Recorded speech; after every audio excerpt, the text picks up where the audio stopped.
So under the car here, I'll try to explain what I'm trying to do with the plumbing. This is the CSF oil cooler, and this is specifically for RS cars. Like this is the RS bumper. So connecting it to the oil lines that run to the engine are a little bit of a challenge. The outlets head straight back. So instead of outlets that come out the side, which probably would have been a little bit easier, they don't do that. They come straight back. So, I thought about re-welding this on the side, but there's not much room because they angled the front of the cooler to push it closer to the front face of the bumper. So it is what it is. I have this fitting that converts it from M22 to AN, this is -12. And I'm able to do a 45 degree here. That gets me access to this port. And I just need to basically route it in a way that goes into this fender area. So currently, I'm running this trombone cooler, which is probably not adequate for my engine. This is what came in the SC cars. I'm running a 3.2 liter. It really should be connected to this guy. So I need to go kind of from here to here. It can't be any lower than this hook. If you hit something too steep or too quick, this hits the car first, and it will protect the oil lines as long as they're up tight against the body. I removed a big chunk of the latch panel so that the air can exit the oil cooler and have flow. The car normally has a straight wall right here. So I cut all that out, but I didn't plan on cutting this way for the plumbing. It probably would have made sense to create a channel, but this is a structural part of the car. Obviously, this is where the suspension mounts here. So I didn't really want to cut too much of this away. I'm not going to modify the cooler. I'm not going to modify the car. I just have to come up with some creative plumbing. But I haven't pushed the engine really hard, and I haven't pushed it on a hot day. So it's definitely time to connect this oil cooler. So that's today's project.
So far, so good. There's just minor bumps on this, and we can massage it with a hammer too, but it's very minor. It's not going to affect the flow. I need to bend more than 90, so I'm going to reposition it before it's too late to just continue this bend. It's more like 220 that we need to bend. So hopefully this bender can do that.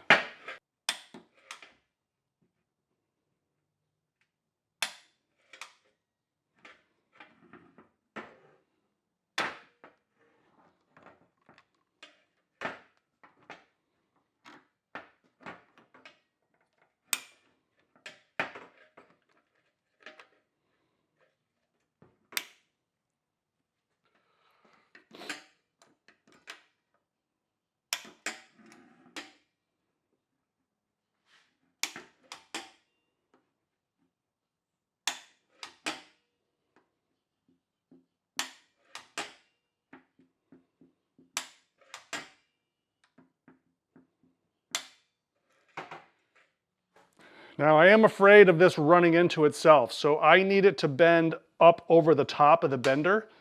So I am now positioning it so that it's gonna form a little bit of a spiral. That's the best way I can do it.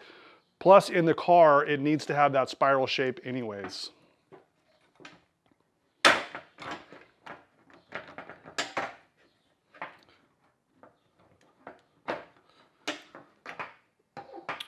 But the inside of the bend is looking pretty good. We'll come back and tighten it up a little bit in a second. But this is where we adjust it up just a tad because it needs to clear the bender. And I'm going to snip off that corner.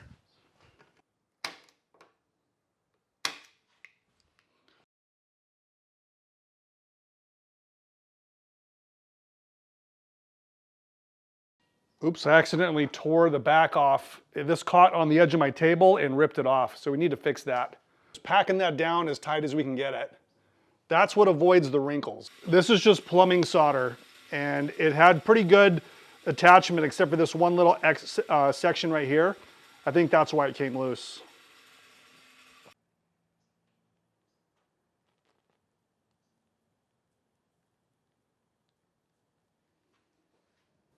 I think we got a little bit better coverage on that one, even though it looks ugly.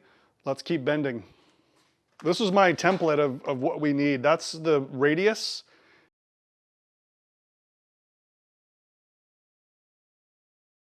We got to be careful right here because this sharp corner of the die wants to poke the tube and scratch it. So like right there, it just scratched it. So I'm trying to use it the best way I can. Just watching those corners to make sure it doesn't dig into the tube. But we're almost what we want. We wanted, you know, this sort of shape right here. So I marked it here and here. So it's kind of like doing a right angle, a 90 degree, but going the long way around.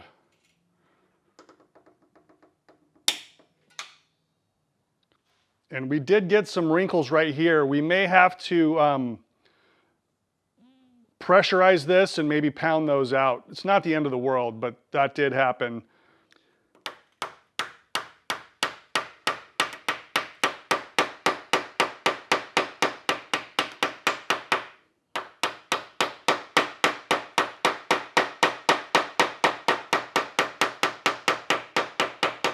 Planning a second bend right here, and I'll show you how this is going to play out in the car, hopefully.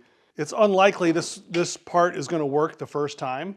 Probably going to require a couple iterations, but let's just get it as close as we can get it, and we'll go from there.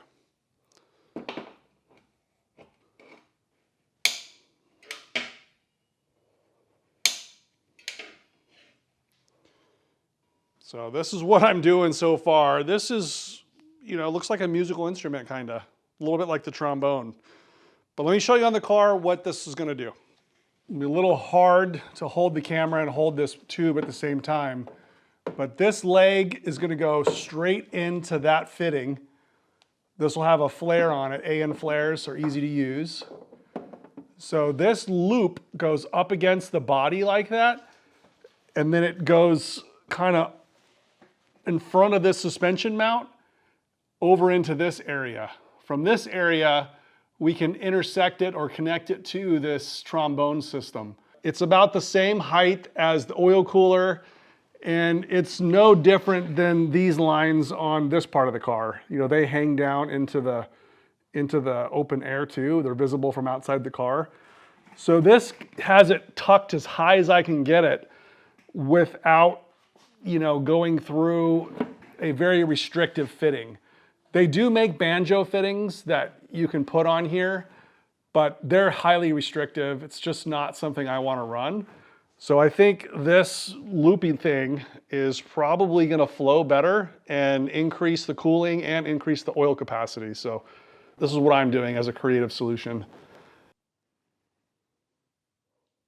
This tubing is from McMaster Car, and I ordered 3 feet. I ordered 2 sections of 3 feet, and this turns out that I'm going to use all 3 feet just to make that tight connection. But if it works, it works. I'm not going to complain.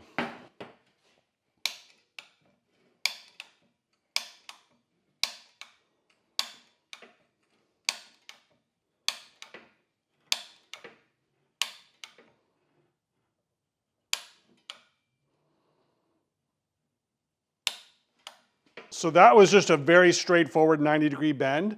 That's what the bender is supposed to do. It's not really supposed to do this, but the quality is about the same. There's a couple tiny little wrinkles on it, but nothing restrictive like a banjo fitting would be, or even a 90-degree AN fitting.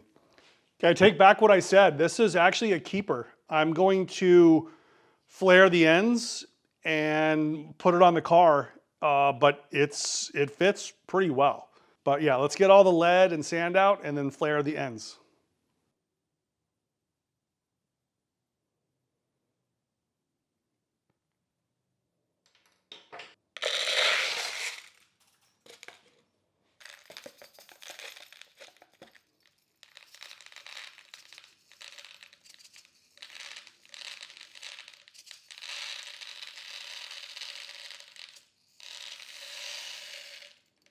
So it's the nut and the nut sleeve. So it's even, basically it's even with this upper surface. And then this guy slides over the top and then we can start clamping it down from the side here.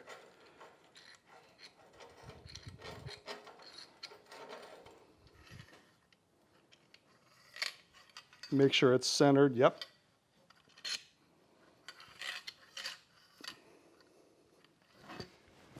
And then this one is also a ratchet, so I don't know if you can see inside there, but there's a little cone that sort of rotates and wobbles at the same time. So it works the brass out as you tighten it down. Kind of wobbles it around. And then it has a clutch. When that clicks, you're done. You undo it.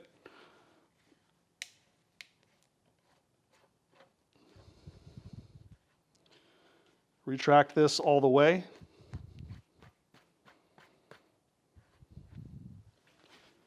Undo this clamp.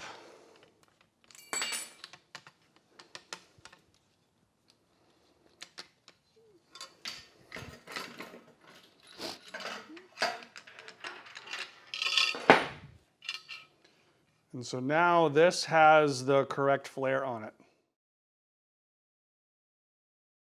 When this thing clamps on here, it just puts pressure between the male cone and this female flare. It just creates pressure right on the brass tube, so they typically don't leak.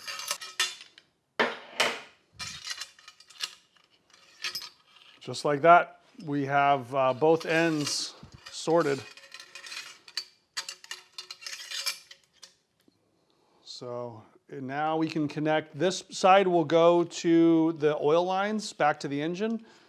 This will go to that oil cooler.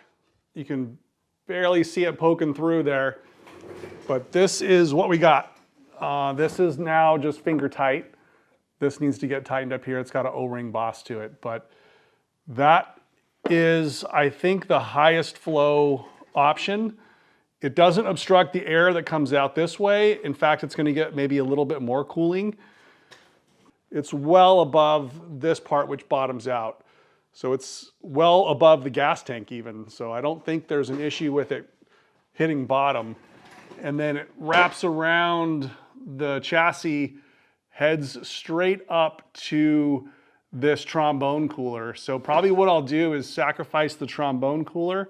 I'll cut it right there and it'll just be a short flex line to join the two together. So any kind of vibration and all this stuff doesn't crack the brass. Brass is pretty fatigue resistant, but yeah. Okay, I have cut this factory trombone cooler right here at the bottom because this is the inlet and outlet now for the next cooler, which is over there. So I've separated it at the top, I drained all the oil, and I cut this with a tubing cutter so as to not contaminate the lines any more than I have to. Over here, I do have a right angle high flow connector. It's a little different brand than the top one, but I'm not gonna worry about that. I just wanted to find something that fit. This is M22 and this is AM, so it's a pretty specialized fitting. But anyhow, that's gonna allow me to run a line kind of parallel to this one. It's gonna go from here, it's gonna tuck up as tight as possible, and then it's gonna go, you know, right into this one.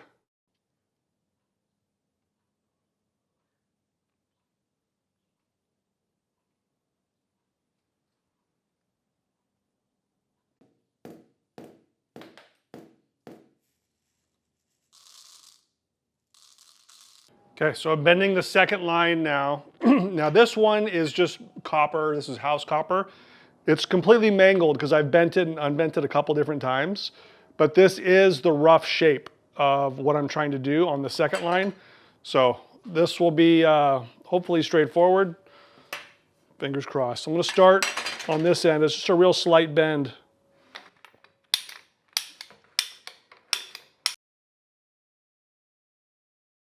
I'll cut the excess off in a minute, but that looks good. We'll mark bend number 2, go from there.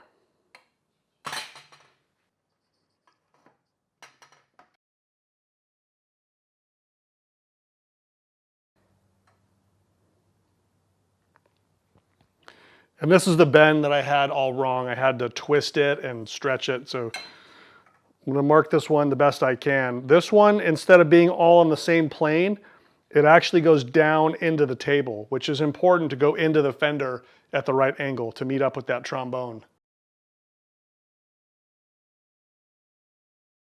I'm able to do this with one hand, and I think it's because this material has been annealed so soft. I mean, it's starting to get harder the further we bend it, but that really does make a nice improvement. And I don't know if I packed this one better or got it a little hotter during the annealing, but this bend has no kinks in it at all, no ripples or anything. So that's great.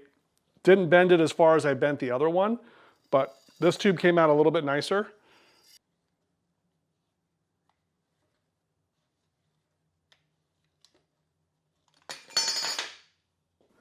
Okay, so it comes out of this 90 degrees here, and it's traveling, you know, pretty close to the bumper, and it might go a little higher, but I have to potentially move the oil cooler actually this way, because right now this big nut is hitting this raised section of the car. So we might be able to tilt it up just a little bit, but it's pretty much even with this one. I don't know that, you know, this is gonna scrape. My feeling is either it's gonna scrape here first and then here second. These are pretty well protected. And of course you shouldn't be driving up against parking curbs anyways. But anyhow, I think this is gonna be as good as I can get it. These lines go up into the fender well, and I guess it's a little bit easier from this view. So this is gonna connect to this. And then this one is still cut long, is gonna connect to this, which is also cut long. So I still have the majority of, like 90% of the trombone is still there. It's just minus this loop plus this much bigger loop. So I actually gained a little bit of oil capacity, and it's as factory as I can get it. This trombone ends up being a little bit of an adapter because those are the factory metric fittings, and then it goes into the AN fittings right here.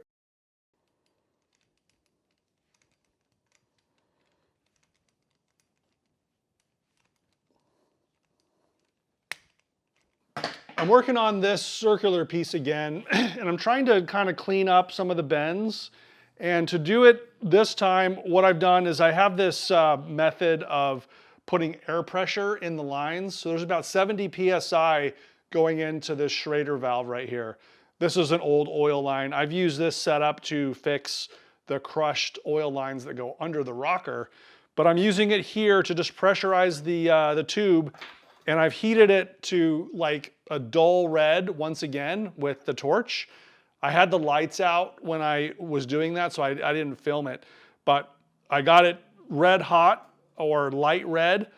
That anneals the brass again, and also with the air pressure inside, helps relieve some of the wrinkles.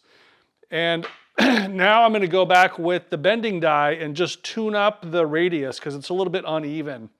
And what I discovered on this bender is it has a reverse feature. In the past, the tube was running into the handle, which was not ideal, and that put some of the marks in the tubing, which I kind of hammered out with the air pressure inside. So now I figured out the reverse feature of this bender, and I just read the instructions, oddly enough. So now I'm just gonna put it back in, and this time it's gonna work a lot easier because it doesn't interfere with itself. Let me just make sure these blocks are engaged correctly.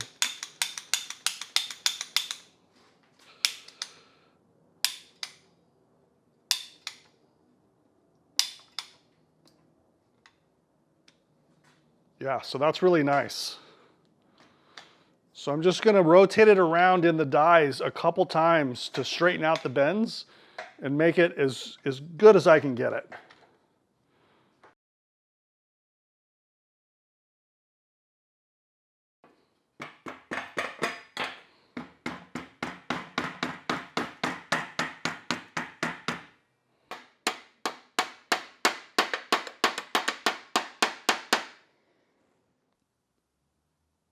I'm done with this piece. I'm just gonna put it back on the car and make sure I didn't alter it too much. We might have to bend it just a little bit by hand. This stuff is pretty forgiving, especially since it's been annealed. We can just kind of tweak it to fit, but I think it's generally in the right ballpark. So these have been thoroughly cleaned now, so I'm just gonna hit them with a little bit of rattle can black. This goes under the car. I'd like to spend more time painting these, but it really just isn't gonna matter. This won't corrode, it's just to make it look the same color. These fittings are aluminum, and then this is brass.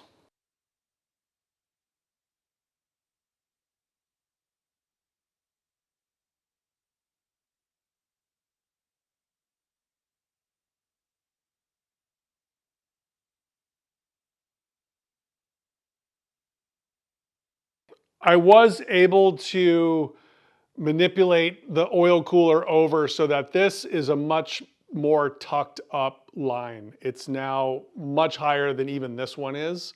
So the bumper cover is gonna fit just fine. Oil cooler is gonna fit just fine. And then I made this clamp attachment. These are the same clamps that are used on the side of the car. It's got the rubber cushions on there, and that really keeps the lines up tight against the body. And then of course, it's gonna interact with the old trombone cooler up here in the fender. So there'll be a flex line that goes from here to here, and then from here to here. So I don't have those lines yet. I am waiting on them. I custom ordered some crimped -12 AN lines with PTFE hose, kind of the best of the best. That's gonna take some time before they arrive. So I'm a little bit stuck here. Also, I'm gonna move this clamp up higher and attach it to the body up here. I'm not gonna cut and weld on the male portion of this tubing until I get the flex lines. So I can attach it here and I can mark it and cut it at just the right length so the flex lines will work perfectly. Let me show you the fittings I have planned for this side, because this is a tough thing to do because it's metric. So this, of course, is the male side, and this is a weld-on fitting. So the plan is to silver solder this arrangement onto the bare copper tube or brass tube. It doesn't need to be this tall, so this tube will get cut probably in half or thirds. That's gonna get welded onto this with TIG weld, and then it's gonna get silver soldered onto the factory tube. So the factory tube will go down inside that. I gotta make sure it's the right diameter, but the factory tube will go down inside that. We flux it, we braze it on, and then that will never come off. And then luckily this still has a hex pattern on there, so when I go to tighten down the female nut, I can use wrenches on it to avoid crushing the tube.